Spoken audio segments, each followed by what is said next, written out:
सामाजिक कार्यकर्त्या अंजली दमानिया या आत्ता आपल्यासोबत आहेत आणि त्यांची मागणी आणि ब्रीड प्रकरणातले सगळे अँगल्स आपण समजावून घेऊयात आणि त्यासाठी जाऊयात आपण केस सेंटरला. अंजली दमानिया, आपलं स्वागत एबीपी माझाच्या 0 आवर या विशेष कार्यक्रमात. अंजलीजी, खरं तर तुम्ही उद्या पत्रकार परिषद घेऊन धनंजय मुंडेंबाबत काही गौप्यस्फोट करणार आहात. त्याची नेमकी कारणं काय? कारण मुख्यमंत्री देवेंद्र फडणवीस आणि उपमुख्यमंत्री अजित पवार या दोघांचीही आपण भेट घेतली आहे, पण गेल्या काही दिवसात त्यांनी मुंडेंचा राजीनामा घेतलेला नाही. त्यामुळे आपला मोठा अपेक्षाभंग झालाय का? नाही, अपेक्षाभंग नक्कीच झालाय आणि तो का झालाय आपण त्याच्याकडे येऊया. आता मी जे पुरावे दिले, जी प्रकरणं दिली ती काय होती, तर एका राज्याच्या कंपनीकडनं त्याच राज्याच्या मंत्र्याला आर्थिक नफा मिळतो, याला ऑफिस ऑफ प्रॉफिट म्हणतात. हो. तर महाजेनको ही महाराष्ट्र राज्याची कंपनी, तिथे महाराष्ट्र राज्याच्या मंत्र्यांना म्हणजे धनंजय मुंडेंना त्यांच्या कंपनीमध्ये थेट आर्थिक नफा मिळाला. राख विकल्यामुळे त्यांच्या कंपनीच्या बॅलन्स शीट मध्ये फ्लाय ऍश सेल दाखवला. कंपनी कोणाची? त्याच्यात धनंजय मुंडे, राजश्री मुंडे आणि वाल्मिक कराड देखील आहे. याचा अर्थ वाल्मिक कराड आणि त्यांचे संबंध फक्त नेता आणि कार्यकर्ता असे नव्हते, त्यांचे आर्थिक संबंध होते, त्यांच्या कंपन्या एकत्र होत्या, त्यांचे व्यवहार एकत्र होते. तर आता या व्यंकटेश्वरामध्ये एकदा नाही, मी अनेक बॅलन्स शीट्स दिली की ज्याच्यात प्रत्येक बॅलन्स शीटवर धनंजय मुंडे यांची सही आहे, राजश्री मुंडे यांची सही आहे आणि सगळ्या मीटिंग्स मध्ये त्याचे सुद्धा कागद मी अजित पवारांना दिले की मीटिंग्सच्या वर प्रत्येक ठिकाणी धनंजय मुंडे, राजश्री मुंडे आणि वाल्मिक कराडची सही देखील आहे. याचा अर्थ हे रेग्युलरली मीटिंग अटेंड करत होते, त्या कंपनीच्या मीटिंग्स मध्ये जात होते आणि याचा अर्थ की यांचे आर्थिक व्यवहार व्यंकटेश्वरामध्ये नक्कीच होते. आता या व्यंकटेश्वरा नावाच्या कंपनीनी 3,60,00,000 हे त्यांनी शेअर ऍप्लिकेशन मनी म्हणून जगमित्र शुगर नावाच्या एका दुसऱ्या कंपनीत वळवले. त्याच कंपनीने, व्यंकटेश्वरांनी जमिनी घेण्यासाठी डीपी मुंडे आणि आर डी मुंडे यांना पैसे दिले आणि त्या पैशातनं जमिनी घेतल्या गेल्या. जगमित्रसाठी शेअर ऍप्लिकेशन मनी आलं, जगमित्रसाठी जमिनी आल्या आणि जगमित्रमध्ये पुन्हा कोण आहे तर धनंजय मुंडे, राजश्री मुंडे आणि वाल्मिक कराड. याचा अर्थ सरळ होतो की यांचे आर्थिक संबंध एक पेक्षा जास्त कंपन्यांमध्ये आहेत. मग मी ह्या कंपनीची जी पूस नावाच्या गावात जी जमीन आहे त्याचे डिटेल्स काढले. 6 सातबारे एकूण 88 एकर जमीन ही कोणाच्या नावावर आहे? धनंजय मुंडे आणि वाल्मिक कराड. याचा अर्थ सरळ आहे की या दोन्ही लोकांमध्ये खूप मोठ्या प्रमाणावर आर्थिक घेणं देणं चालू होतं. म्हणजे हे नक्कीच नेता आणि कार्यकर्ता नाहीत, त्यामुळे त्यांचे संबंध नाहीत, त्यांचे संबंध नाहीत हे जे वारंवार सांगितलं जातं हे दादांत खोटं आहे. आता आपण त्यांच्या तिसऱ्या कंपनीकडे येऊया.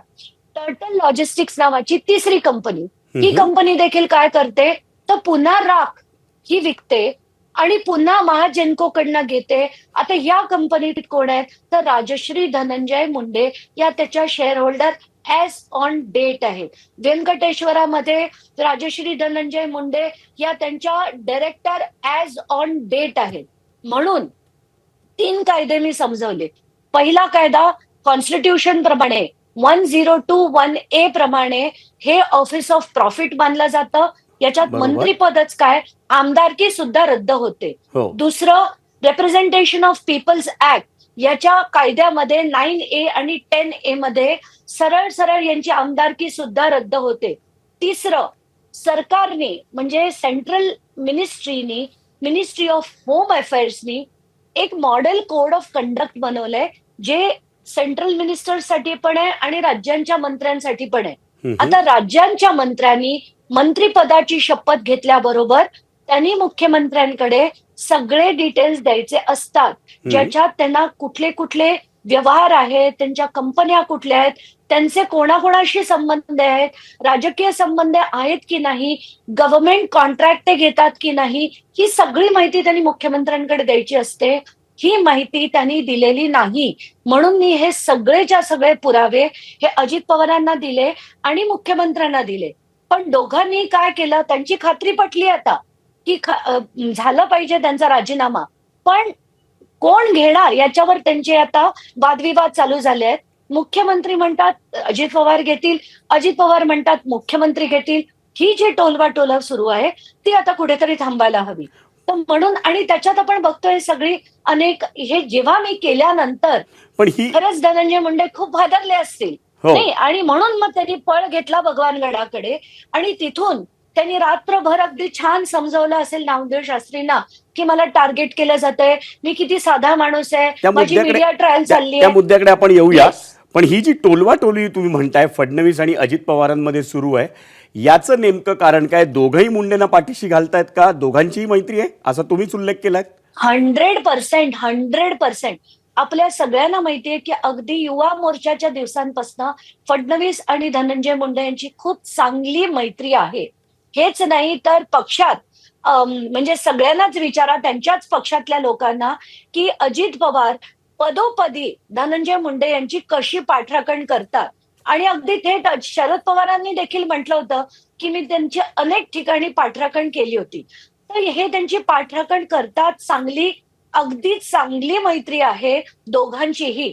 म्हणून त्या कोणालाच खात्री पटून सुद्धा निर्णय घ्यायचा नाहीये. आणि माझं ठाम मत आहे की जोपर्यंत धनंजय मुंडे यांचं मंत्रीपद रद्द होत नाही, खरं तर आमदारकी रद्द होत नाही, तोपर्यंत याला आपल्याला देशमुख यांचं इतकं निर्घृण जी हत्या झाली आहे, क्रूर असा मृत्यू झालाय, त्यांना न्याय नाही मिळणार. हे मी लिहून द्यायला तयार आहे की त्यांना न्याय नाही मिळणार. म्हणून मी असं ठरवलंय की आपण एकानंतर एक प्रकरणं लावून धरायची. आता उद्या मी जो आणि एक मोठा खुलासा करणार आहे आणि त्यानंतर हे सगळे पेपर घेऊन मी भगवानगडावर देखील जाण्याची विनंती उद्या त्यांना करणार आहे की मला तुम्ही जर धनंजय मुंडे यांचं म्हणणं ऐकू शकता, त्यांच्या राहण्याची सोय करू शकता, सगळ्यांना भेटू शकता, तर एक भेट आम्हाला देखील द्या. आम्हाला तुमच्यापर्यंत पुरावे पोहोचवायचे. हाच मुद्दा घेऊन आम्ही त्यांच्याकडे गेलो होतो. परवा ते 0 ओव्हर मध्ये लाईव्ह होते आणि मी त्यांना हाच प्रश्न विचारला की अंजली दमानिया तुमच्याकडे येऊ इच्छितात, तुम्हाला पुरावे देऊ इच्छितात, तर त्यांना तुम्ही भेट देणार का? तर त्यांचं थेट म्हणणं होतं की मी याच्यात कोणी नाहीये, त्यांनी ते पुरावे तपास यंत्रणांकडे द्यावेत किंवा न्यायालयात द्यावे.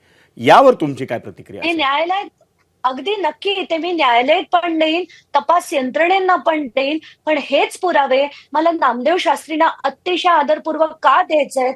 2 गोष्टी मी त्यांच्याकडे मागणार आहे.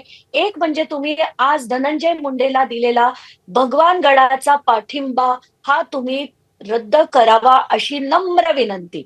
दुसरं म्हणजे आता जी टोलवाटोलव सुरू आहे, हे पुरावे ना ओपन अँड शट आहेत आणि त्यासाठी माझी नम्र विनंती आहे, तुम्ही एकदा हे बघून घ्या आणि धनंजय मुंडे यांच्याकडनं नैतिकतेच्या आधारे तरी तुम्ही आता राजीनाम्याची मागणी करा अशी विनंती मला त्यांना करायची आहे. कारण ते जे म्हणाले त्यांनी मला अतिशय दुःख झालं. ते म्हणे मी त्यांच्या डोळ्यात बघितलं, त्यांचं अंतःकरण बघितलं, हा माणूस खंडणी मागूच शकत नाही. मग मला कोणी सांगावं की 19 जूनला अवादाचे कर्मचारी कुठल्या बंगल्यावर गेले होते, तिथे ते अवादाचे गेले होते, एआयचे गेले होते, सिक्युरिटी गेली होती. हे शासकीय बंगल्यात जर गेले होते, त्यांची स्टेटमेंट्स रेकॉर्ड झाली का? हा माझा पहिला प्रश्न. आणि जर झाली असतील आणि ते तिथे गेले असतील आणि 3 कोटीमध्ये हा व्यवहार नक्की झाला असेल, तर मकोका हा धनंजय मुंडेंवर देखील लागायला हवा. पण तो आज सगळ्यात लागलेला नाहीये. तर म्हणून हे सगळे पुरावे मला आता त्यांच्यापर्यंत घेऊन जायचे. आणि एक नाही, प्रत्येक प्रकरणात आपल्याला दिसतंय. मग अगदी सुरुवातीची ती SIT असो, मग जे वाल्मी कराड सरेंडर झाले ते किती थाटामाटात झाले, कसं कसं केलं गेलं, त्याच्या पुढची जी चौकशी झाली, SIT मध्ये त्यांच्या जवळचे लोक, सगळं आपण बघून झालेलं आहे. आता कशी दहशत आहे हे देखील बघून झालेली आहे. आणि मग आता प्रश्न उरला की राजीनामा कोण घेणार आणि कधी घेणार. तर आता या शोच्या आधी मला एक बातमी आणि चांगली बातमी मिळाली आहे की अजित पवारांनी 3 जणांची एक कमिटी बनवली आहे असं मी ऐकते आता. आणि ती कमिटी यांच्या विरुद्धच्या सगळ्या पुराव्यांची चौकशी करणार आहे. आणि तिथे देखील अनेक ज्या गोष्टी झाल्या आहेत बीडमध्ये, त्याची देखील चौकशी ही समिती करणार आहे. असं एकच मिनिटापूर्वी या शोच्या मला ही बातमी मिळाली आणि हे खरं असेल तर हे सगळे पुरावे मी त्या समिती पुढे देखील सादर करेन. पण पुन्हा वेळ काढूपणा न करता त्यातनं सत्य काय ते बाहेर येऊन राजीनामा घ्यावा आणि यासाठी आता लावून धरायला पाहिजे सगळ्यांनी. जोपर्यंत राजीनामा होणार नाही तोपर्यंत. अंजली, आणखी एक प्रश्न माझ्या मनात आहे तो म्हणजे या सगळ्या प्रकरणात सध्या महाराष्ट्राच्या राजकारणात असेल किंवा समाजकारणात असेल एक वेगळ्या प्रकारची तेढ, कदाचित त्याला जातीय तेढ म्हणता येईल, अशी एक आपल्याला दिसते. तर या सगळ्या पार्श्वभूमीवर नामदेव शास्त्रींना तुम्ही जे आवाहन करणार आहे त्या दृष्टीनं ते किती महत्त्वाचं असणार आहे? ते जातीय तेढ देखील दूर व्हायला हवी महाराष्ट्रात जी निर्माण झाली आहे ती. म्हणूनच माझं म्हणणं आहे आणि अतिशय विनम्रपणे मी त्यांना तेच सांगते की ना मी वंजारी आहे, ना मी मराठा आहे, ना मी ओबीसी आहे, ना मी काहीच आहे. याच्यापैकी माझी कुठचीही माझी जात नाही. तरी मी का लढतेय? कारण गुन्हेगाराला जात नसते. हे सगळे गुन्हेगार असतात. कित्येक हत्या या वाल्मी कराडांच्या टोळीने वंजारी समाजातल्या सुद्धा केलेल्या आहेत. आणि म्हणूनच याला समाजाचं आणि जातीचा कुठेही रंग न देता कृपा करून याला फक्त एक गुन्हेगार या दृष्टीनेच बघण्यात यावं अशी नम्र विनंती मला त्यांना करायची आहे. आणि खरंच मी असं मानते की खरंच भगवान गडाकडनं जर असं केलं गेलं, पाठिंबा जर मागे घेतला गेला आणि राजीनाम्याची मागणी झाली, अख्खा महाराष्ट्र आज वंदन करेल भगवान गडाला आणि त्याच्यावरच्या गादीला. मी वंदन करीन नामदेव शास्त्रींना की खरंच तुम्ही जो निर्णय घेतलात योग्य घेतलात असं आपण सगळेजण म्हणू. कोणीच म्हणणार नाही असं नाही. एक प्रत्येक गोष्ट कशी आहे की त्याची एक त्या जागेची गरिमा असते. तर त्या जागेची गरिमा आहे म्हणूनच मी त्यांना भेटायला जाणार.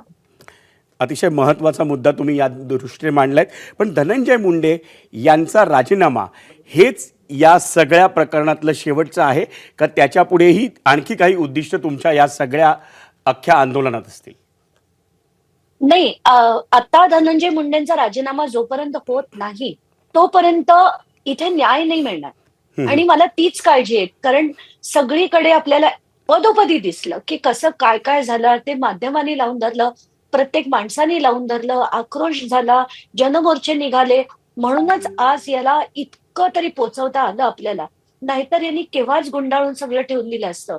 आणि मला याच्यात एक मोठा धडा हा सगळ्या महाराष्ट्रातल्या सगळ्या नेत्यांना द्यायचा आहे, आमदारांना द्यायचा आहे आणि पोलीस यंत्रणेला द्यायचा आहे की याच्या पुढे अशी दिरंगाई करत जाऊ नका. ही दिरंगाई नाही, ही साठगाठ आहे. आणि ही अशी जी आमदारांबरोबरची जी साठगाठ असते ना, त्याच्याचमुळे सामान्य माणसाला कधीही न्याय नाही मिळत. एक सामान्य माणूस पोलीस स्टेशनमध्ये जायला घाबरतोय. आणि ती स्थिती जर बदलायची असेल तर याच्यासाठी हा लढा जर आपण लढून अगदी एक न्याय मिळवला ना तर परत संतोष देशमुखांसारखं जी घटना आहे ती परत दुर्दैवी घटना महाराष्ट्रात घडू नये हा त्याच्या मागचा उद्देश आहे.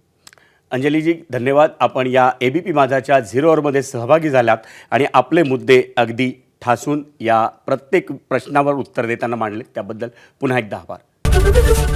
एबीपी माझा, उघडा डोळे बघा नीट.